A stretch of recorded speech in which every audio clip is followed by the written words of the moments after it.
Hello, in this tutorial, I'll be showing you how to deposit money into your Luno app from Capitec Bank. So let's get started. Log into your Luno app. On the home page, tap on the wallet to open up your Luno wallet. This is where you can find a list of assets you own, both in crypto and in your local currency. Since we are depositing local currency, tap on your local currency and then tap on deposit. Next, you'll be choosing the deposit method.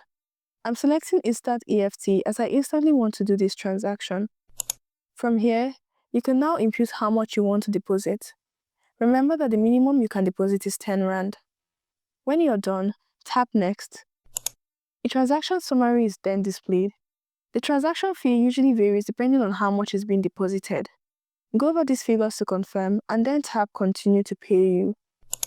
Now, Luno will display a list of banks you can complete this transaction with. You'll find Capitec among that list, so select it. At this stage, you'll need to approve your payment. Simply enter your account details like your account number or username, followed by your remote PIN. Your transaction will then be sent through. If you follow these steps, you should soon receive your funds in your wallet. I'm hoping this was helpful. Don't forget to like and subscribe, and see you in another video.